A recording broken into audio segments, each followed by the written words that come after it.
Om Namo Bhagavate Vasudevaya.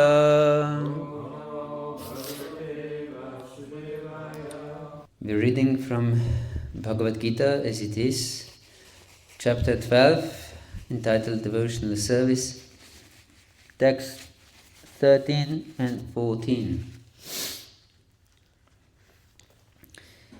Advishta sarvabhutanam maitrah karuna evacha nirmamo nirahankara samadukha sukhakshami santushtah satatam yogi yatatma tridanishchah mayarpita manobhudir yomad bhaktah same priyaha.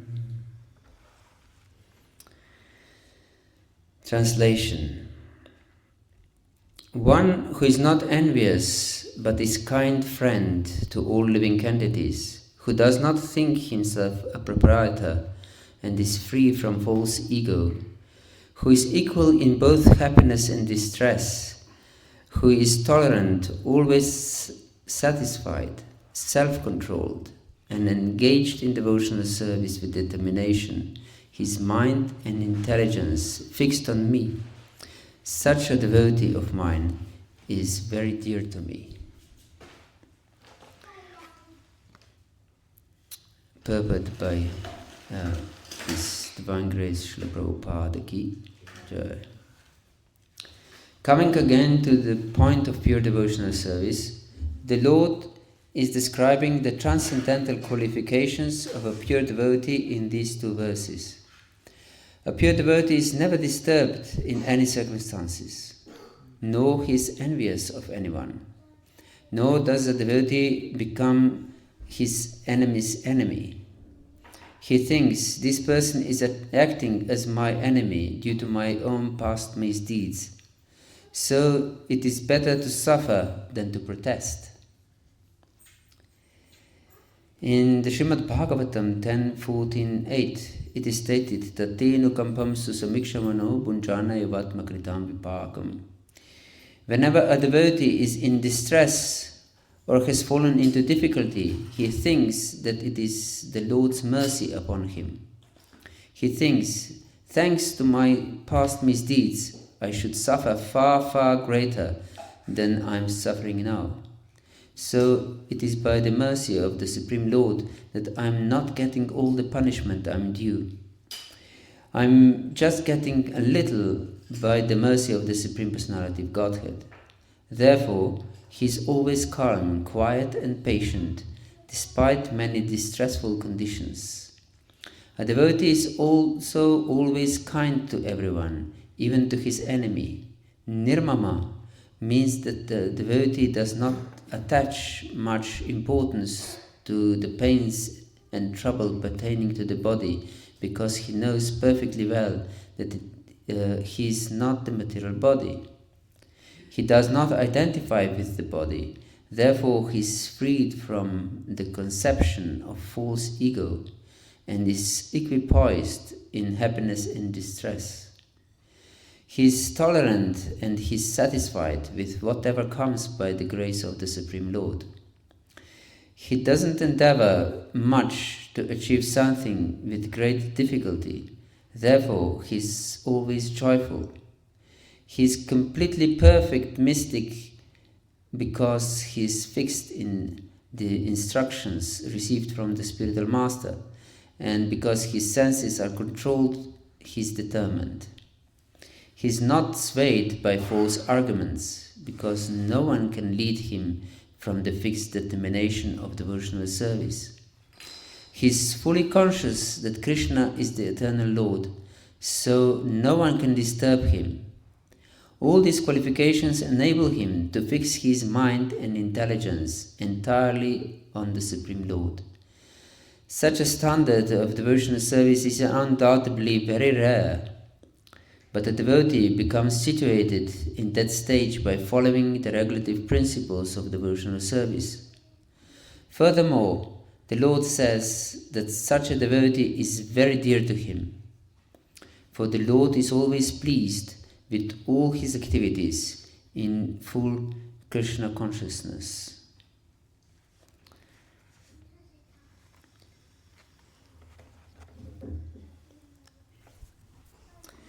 Hare Krishna. Here we are reading very interesting part of Bhagavad-gita. In the last part of the 12th chapter of Bhagavad-gita is dedicated by Krishna to different qualities that one should acquire in order to please the Lord. Lord repeatedly says, such a devotee is very pleasing to me. Me priya. Yes, he's very satisfied with a devotee who acquires these qualities. So, if we want to be, if we want the Lord to be pleased with us, or to make happy the Lord, then we should acquire these qualities. We should strive for them. And as Prabhupada says here, they are not easy to achievable. You cannot easily be like this. And it's interesting that Lord Krishna begins these qualities with adveshta. Dvesha means to hate. And adveshta means that you don't hate anyone. You are not inimical to anyone. And even this quality by itself is very difficult. Why it's so difficult? Because material conditioned life means that we identify with our body. And not just that we identify with our body, but we identify also with our world, with our situation in which we live, with our culture, with our language, with our friends, with our land of birth, with so many things. Way of dressing, way of eating, way of thinking, our values. All these represent our world. And this is because we identify with this. This is asmita, because of ignorance, of anadi, avidya, or ignorance from time immemorial. We identify with something that we are not, with this body, with this culture, with this language, with these different kinds of food, and so on and so forth. And therefore, this is called asmita. I identify with this. And then because I identify with this, so my identification is material. And because my nature, my spiritual nature is eternal and full of bliss, I want to create blissful environment for my existence. And therefore comes raga, or attachment. I am attached to things that protect my life, that makes me happy, that I consider them enjoyable for my senses, for my intelligence and mind. I'm attached to these things. And of course, because on material level, everything is limited. My attachment is not unlimited to certain things. My love has its limits. And therefore, what is beyond these limits of my love, this I don't like, because I consider these other things as a threat to my world. Yes. This can be my neighbor, my other languages, other cultures, other way of thinking, other way of dressing, other this, other that. I give such simple example, and I'm sure you are familiar with it, that the football fans, I believe there are football fans also in France, and they hate the supporters of other football club. Is this the same here in France? They fight each other, don't they? Yes. Yes, because they consider their football club as something that supports their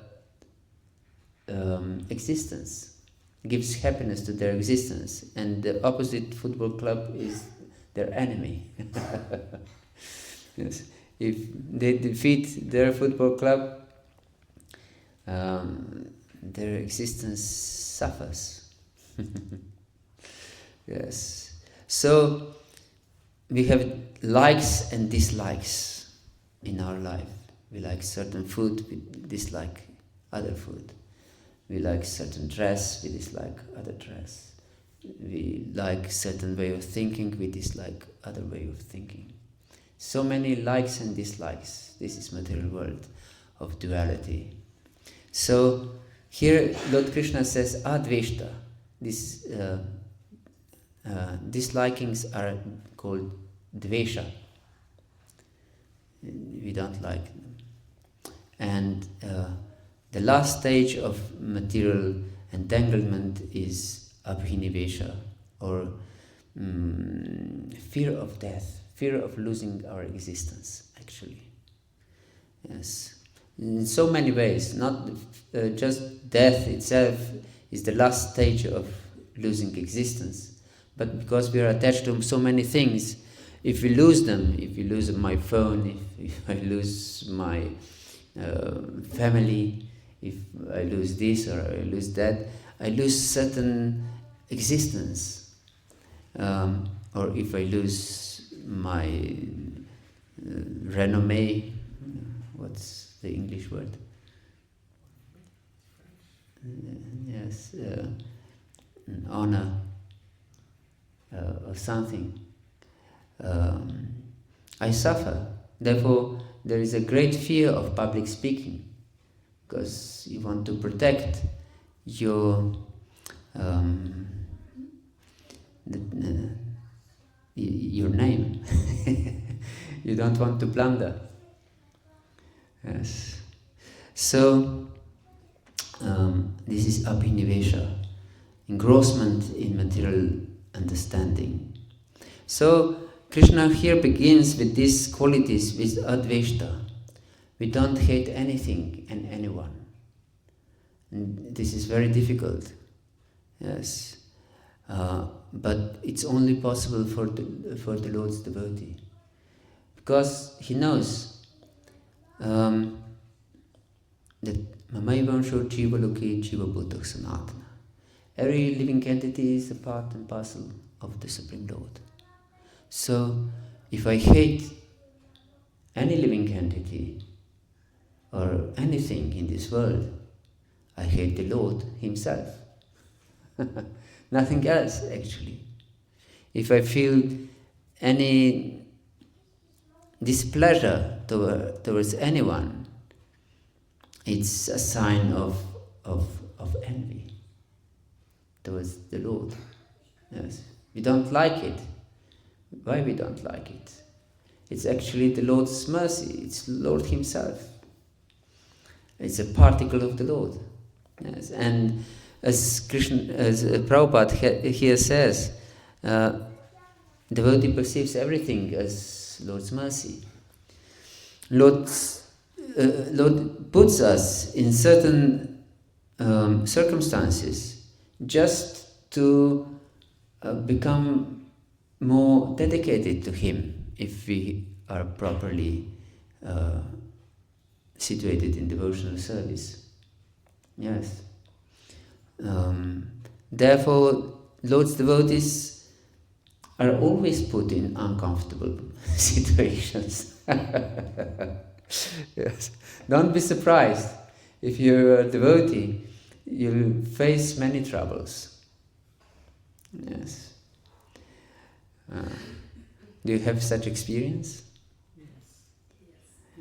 Is there anyone who doesn't have such experience? Yes. If you don't have such experiences, that means you're not serious in devotional service. Hare Krishna. Yes, because we have to be trained that everything is Krishna's mercy and nothing else than Krishna's mercy. Yes. And these inconveniences will come one after another as long as we don't embrace them with happy heart. Yes, and understand them as mercy. Maybe they're painful, but we understand these inconveniences are mercy, the Lord's mercy, just for my betterment, that I can become better a person, that I can become a devotee actually, really. Because as long as we think ourselves devotees, but we are intolerant, it's not possible to be a devotee, because we don't tolerate the Lord. We don't tolerate His circumstances, His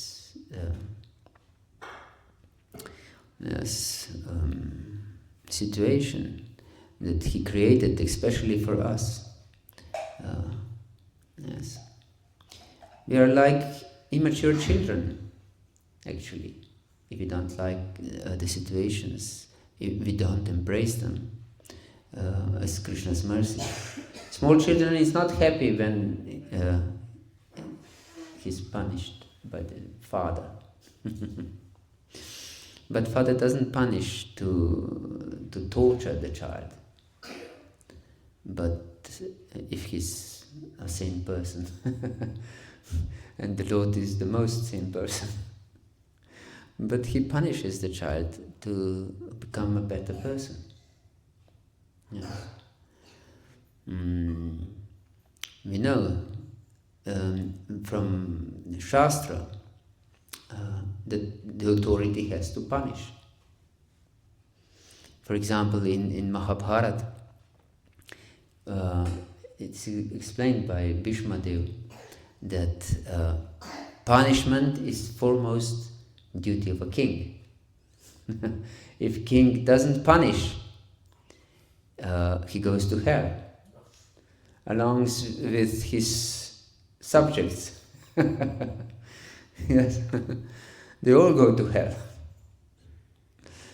And there is a famous story that I believe Prabhupada told, how there was a poor boy that his mother died, and I believe also father, and he lived with his auntie. Have you heard this story? And he was extremely bad boy. He performed many sinful activities. And because he lost his parents, his aunt didn't want to punish him, because she was soft-hearted, and she thought that such poor boy, he lost his parents, and I don't want to punish him, because he suffers already enough. And it turned out that he performed so much mischief or crimes, actually, that he was sentenced to death by hanging. And then they asked him, "What is your last wish?" just before they hanged him. And he asked that he would like to tell something to his aunt. And they called for his aunt. This was a public hanging. And his aunt was crying there. And she was called to him. And he said to her, "Please come closer, I will tell you something on your ear." And when she came closer, he bit off her ear and she cried, "Why have you done this?" And he said, "Because you have never punished me." Yes, because you have never punished me, I'm now in this situation. I'll be hanged. Yes, I didn't know what is right and what is not, and because you didn't correct me, I'll be killed now. So we should perceive Lord's, in fact, different situation in our life as Lord's mercy, and be grateful. It's not just that we perceive them as mercy, but we should also be grateful. Yes. When it's most inconvenient, when it's most painful for our ego, we should thank the Lord from the depths of our heart. Yes. Then we can progress in devotional life very quickly. Yes. Here Prabhupada mentions in his purport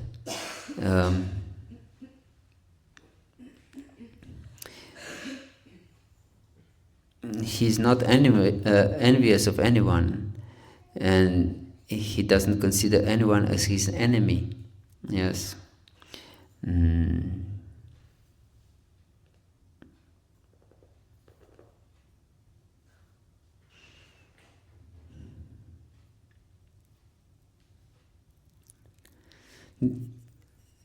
He thinks this person is acting as my enemy due to my own past misdeeds.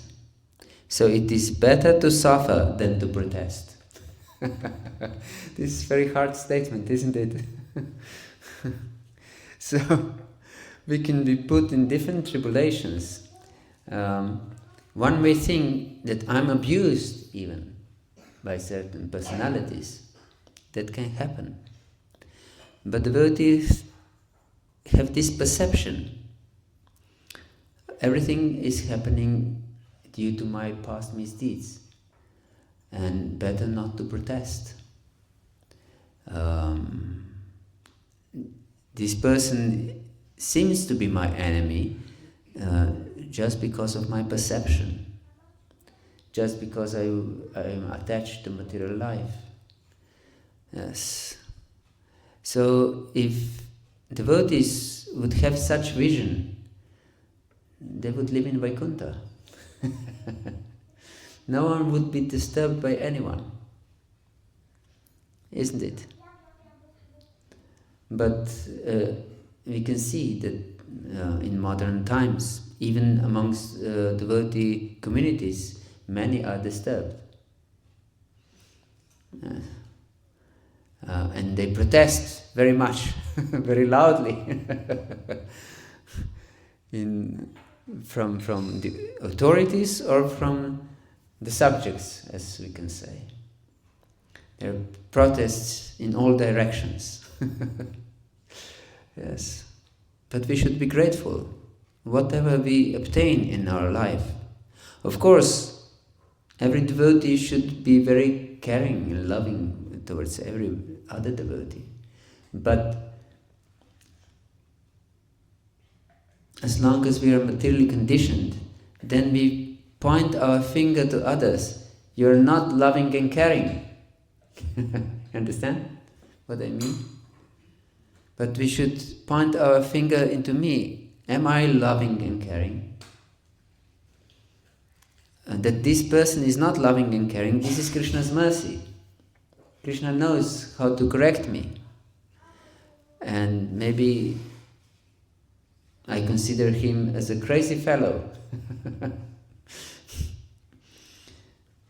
But Krishna sent him for my betterment, that I can improve in my life.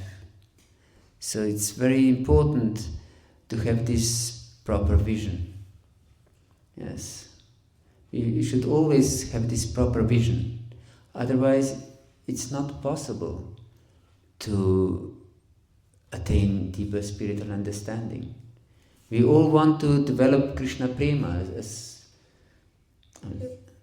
at least we say so. Every morning when we recite the 10 offenses to the holy name, we said that we would like to quickly achieve Krishna prema, love of Krishna. But when these situations are coming,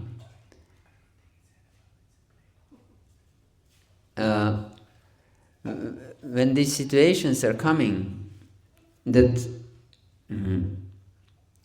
is something not pleasant for my mind, something not pleasant for my understanding of what is right and what's not, then I forget about this quickly attaining Krishna prema and I fight for my right. I fight for my position. I fight for my name. Yes. So this is very important to understand. It's very difficult exercise, actually, not to defend ourselves and to be always happy. To be always happy. This is even harder, isn't it? We can hardly swallow, yes, this is Krishna's mercy.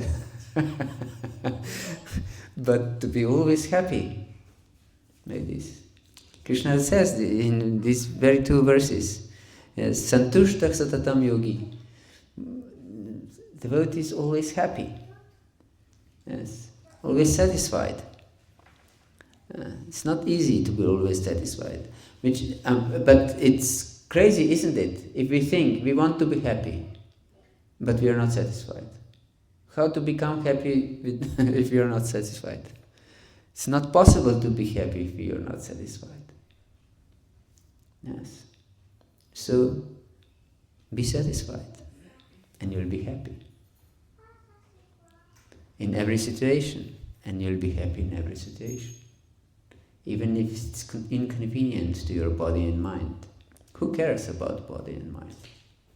It will die very soon. Yes. When I was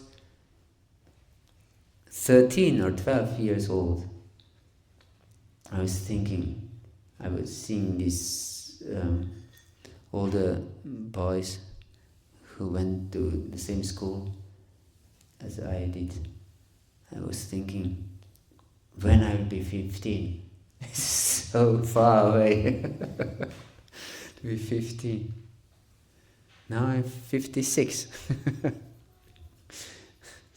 Yes, and years just flew by. You don't even notice. Suddenly your children have their own children. Jai Shri Shri Dornita ki Jai, Shri Shri Radha Govinda Madhava ki Jai, Jai Shri Shri Krishna Balaram ki Jai, Nitai Gaura Pramanande Hari Hari Bol. So, and there will be another, 30 years or less, or a little more, who knows. Very quickly they will pass also. And this body will go away. So we try to protest and protect and serve with all our might something that will just vanish the next moment. And we jeopardize our bhakti because of something that we will lose. It's just a question of time when. Yes. So, adveshta. Don't hate anything. Don't hate any situation. Yes. Embrace it as mercy. Embrace it as mercy. Yes. And there will be another, 30 years or less, or a little more, who knows. Very quickly they will pass also. And we try to protest and protect and serve with all our might something that will just vanish the next moment. And we jeopardize our bhakti because of something that we will lose. It's just a question of time when. Yes. So, adveshta. Don't hate anything. Don't hate any situation. Yes. Embrace it as mercy. and you'll be happy. You can then advance in Krishna consciousness very quickly. And this is desired for everyone, I believe. Yes. But devotional service is not cheap. It is said in 5th canto, Muktim dadati karhichit smana bhakti yogam. Lord Krishna easily gives mukti, liberation, but not bhakti. Bhakti is so precious because it's Shri Krishna Akarshini. Krishna means all attractive one, and bhakti has the power to attract the all attractive one. So it's more powerful than the Lord himself. So bhakti is something extremely precious, and the Lord is not willing to give it so easily. When the Lord disappeared from Rasa dance, the gopis were searching for him frantically, and they became mad in their search for Krishna, and they were thinking themselves as Krishna. Krishna ham pashata katim. I'm Krishna, look how gracefully I walk. And then when this madness little subsided, they were asking trees and creepers, where is Krishna, where is Krishna? And because trees didn't respond, they think they're so proud.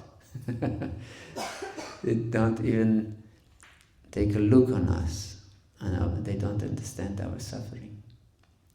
And when Krishna finally reappeared, they asked him about different reciprocations that he should explain. What kind of person is one who doesn't reciprocate with other people? They wanted Krishna to speak in such a way that he will be defeated by his own words.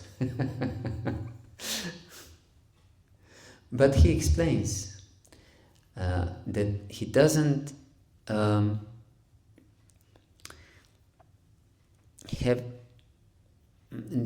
respond to devotees' prayers many times, just to deepen his hankering for him. He says that such a person is like a pauper who gained wealth. A pauper in the street has nothing, but somehow or other gains wealth and then loses it. And such a pauper is unable to think of anything else, of this lost treasure. So when Krishna acts like this, that he doesn't reveal himself to his devotee, although his devotee is trying so hard to establish deep relationship, so devotee start to think, everything I've done in my devotional service is nothing. I commit so much offenses that Lord doesn't respond. So everything is waste of life. I don't have any hope that I will ever achieve my Lord. So by such understanding, with such way of thinking, the devotee develops deep hankering for the Lord. Yes, and only by this type of hankering we can attract the Lord's mercy. Yes, so we should try to embrace any situation with grateful heart and perceive it as Lord's affection, actually. Vishwanath Chakravarti Thakur, I think, in one commentary, he mentions that the tribulations that we undergo in devotional life are just like bites of a lover. A bite of a lover is a little bit, it hurts a little bit, but gives great pleasure, isn't it? So the devotee perceives these tribulations and sufferings as the lover's bites.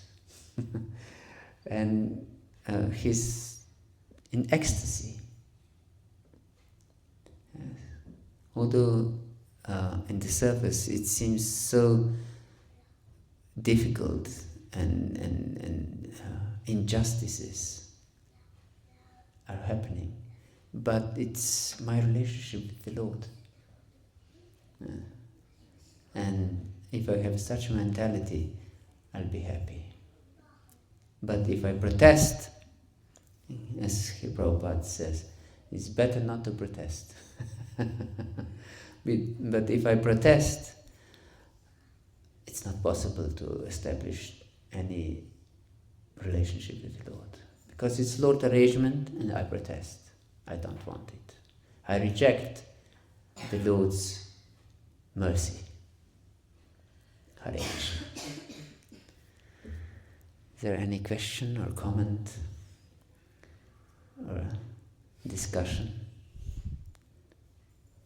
Thank you for bringing up the point about how we always think, yeah, last time I lost it. Somebody said something about, about me, and always, no, you don't know Prabhu. There was like a, we always try to defend. We never.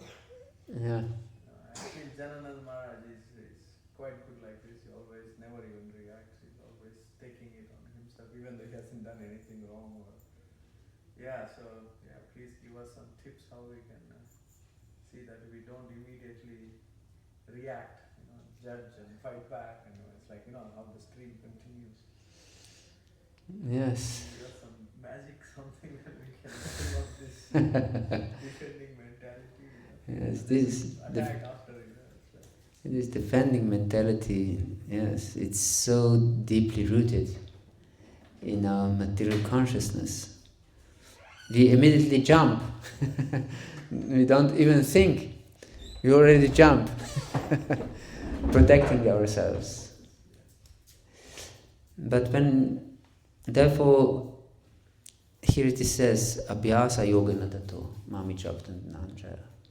In the very same chapter, we have to practice. It's like a military drill, actually. Military drill is there you gain muscle memory, if you understand what I mean. So you don't think, you just react because of the drill. Therefore, the drill should be there always. Or like you are learning to play a musical instrument, guitar for something.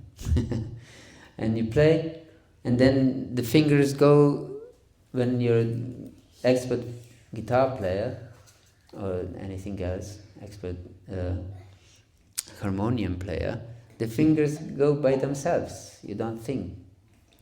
Yes.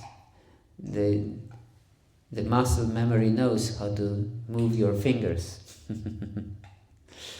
Yes. So, therefore, devotional service means constant practice. When Arjuna protested in the 6th chapter of Bhagavad-gita, then it's not possible to control the mind. It's more difficult than to control the raging wind. Lord Krishna says, Asamshaya mahabaho mano durnigraham chalam abhyasa yoga natato abhyasana tu kantaya vairagyena chagrishati.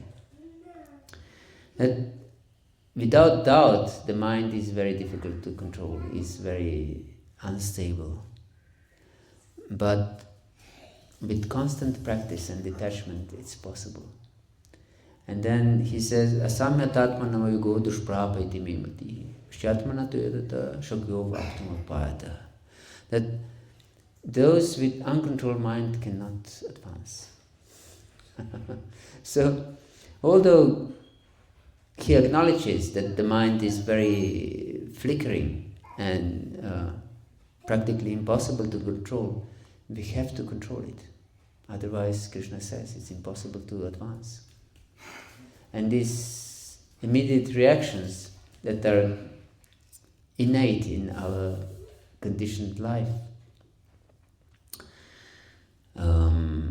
can be overcome by constant practice, by sadhana bhakti, tivra, as we have said this morning, intense devotional service.